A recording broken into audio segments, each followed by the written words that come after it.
नमस्कार, मी doctor Rishikesh, government certified yoga wellness instructor. आज आपण योगाविषयी काही गैरसमज आणि समज याविषयी काही बोलणार आहोत.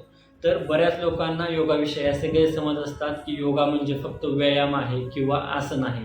तर असं काही नाही. योगा हा फक्त शरीरासाठी नाही, तर मन आणि आपले श्वास यांना कंट्रोल करण्यासाठी आपण योगा करतो. त्याबरोबरच योगा हा फक्त महिलांनीच केला पाहिजे, तर असंही काही नाही. योगा हा सर्व वयोगटातील लोकांसाठी आहे. त्याबरोबरच योगा करण्यासाठी खूप वेळ लागतो, असंही काही जणांचं गैरसमज असतात. तर असंही काही नाही. योगा दररोज तुम्ही 15 ते 20 मिनिट जरी कन्सिस्टंटली केला, तरी पण त्याचे खूप सारे फायदे तुम्हाला होऊ शकतात.